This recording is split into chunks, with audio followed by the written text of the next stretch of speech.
Another day and another scandal. Well, Ulez, London's ultra-low emissions zone. Yes, there's another scandal surrounding it. No, I'm not talking about whether or not the Ulez actually is improving air quality. No, I'm talking about the fact that they've been accessing data illegally. Well, it's true.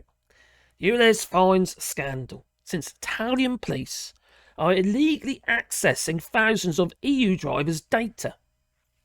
Now, Italy's data protection body is investigating claims denied by the TfL, Transport for London, that police shared names and addresses with a firm collecting penalties from the drivers. Okay. Well, this ain't the first time. I'll share that with you in the mo. Well, you see, the names and addresses of the thousands of EU drivers were unlawfully accessed by Italian police and shared with the company that collects Ulez penalties, and on behalf of Transport for London, TfL. This is what investigators believe. Oh, I wonder what company that must be. Well, the Italian Data Protection Authority is investigating claims by Belgium's government that an unnamed police department misused official powers to pass the personal details of Belgian drivers to Euro parking collections, which is employed by TfL to issue fines to enforce London's low emissions zone, LEZ, and the ultra low emissions zone. Well, this particular company has got a bit of a reputation, that it has. It's a bit heavy-handed. Well, an investigation by The Guardian revealed hundreds of thousands of British immigrants and EU nationals have been wrongly issued with Ulez fines.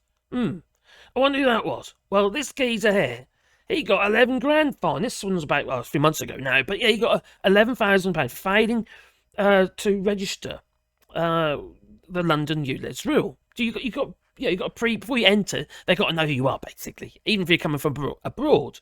Well, this geezer here, he got issued a £11,000 fine after, well, actually escalated. Because by the time he got it, it ended up being £11,000. That's actually 2 fines, in and out. Well, the thing is, you see, his car actually complied with the Ulez. He shouldn't have to pay anything. But he still got this fine. They classed him as a, heavy goods vehicle. Not a private vehicle that fell within the requirements, regarding the Euro 6 or whatever it might be. So a motorist was fined £11,000 for driving his French rental car in London's ultra-low emission zone on a 3-day trip to the UK, despite the fact that the vehicle met the environmental standards to enter the Ulez for nothing. Yes, Christian Dakar. Well, I've done a video about this before. You see, they keep making mistakes. They ain't that bright, are they? No. Well, authorities in the Netherlands and Germany have stated that their databases were also illegally accessed by an agent, which was, well, Euro car parking collections. So this is thought to be, the Belgian MP has called it the biggest data and privacy breach in the EU history. Now, the TfL denies the claims. Of course they do, because they didn't actually do it themselves. No. It said that Euro Parking confirmed it had not used an Italian police department to access driver details. They've had their wrist slapped before. This isn't the first time. No. And so has a bailiff. Yeah, we'll get to that in the mo. So the fines are alleged to have been issued illegally because since Brexit, this is the bit that's really important to understand, okay? National laws allowing UK to access personal data of EU citizens only for criminal offences. Well, I don't think a car parking fine is actually criminal. Or actually, Ulez fine is criminal. No, it's just a civil contravention. Oh, it says there. So, in 2022, you see, a court bailiff in Belgium was accused of exploiting its official access to the country's national vehicle database to pass names and addresses of more than 20,000 drivers to Europarking. The bailiff is now subject to disciplinary proceedings and faces a possible criminal investigation. So he should log him up. That's what I say. Well, Britain's departure from the EU means that there's no questions about how the TfL can enforce compliance with London's clean air rules for foreign vehicles. You see, it's all because of this. This air. That's what's important. EU citizens' data can only be accessed for criminal reasons. Obviously, that's Brexit for you. You see, this doesn't just affect your car, whether or not you break Ulez, or you haven't paid your car parking fines or something like that. No. It's right across the board. The United Kingdom no longer has access to data that it used to have access before Brexit. No, you see. Great, isn't it? Brexit. It's the gift that keeps on taking. Well, so in fact what they're doing is they're stealing the data. That is literally what they've been doing. So, yeah, the allegations come less than 2 years after a court bailiff in Belgium was suspended on suspicion of unlawfully accessing the Belgian vehicle database on behalf of Euro Parking. And the Liberal Democrat, Caroline Pigeon, what's the name of that? I'm sorry.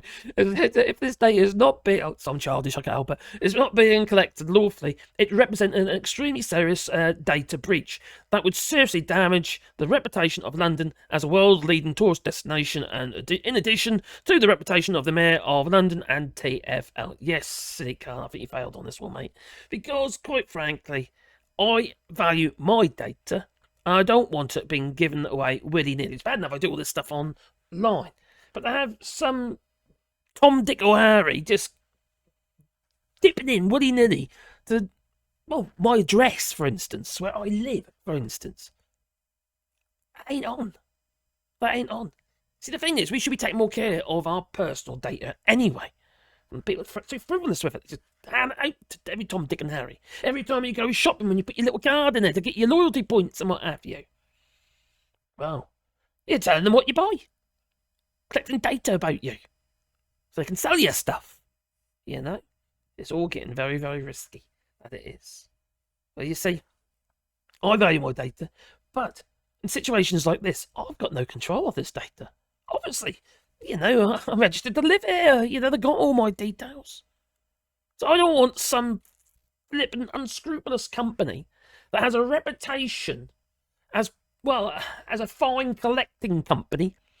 Because that's how they operate a lot of their business. They basically buy fines from various councils and stuff like that, or other companies.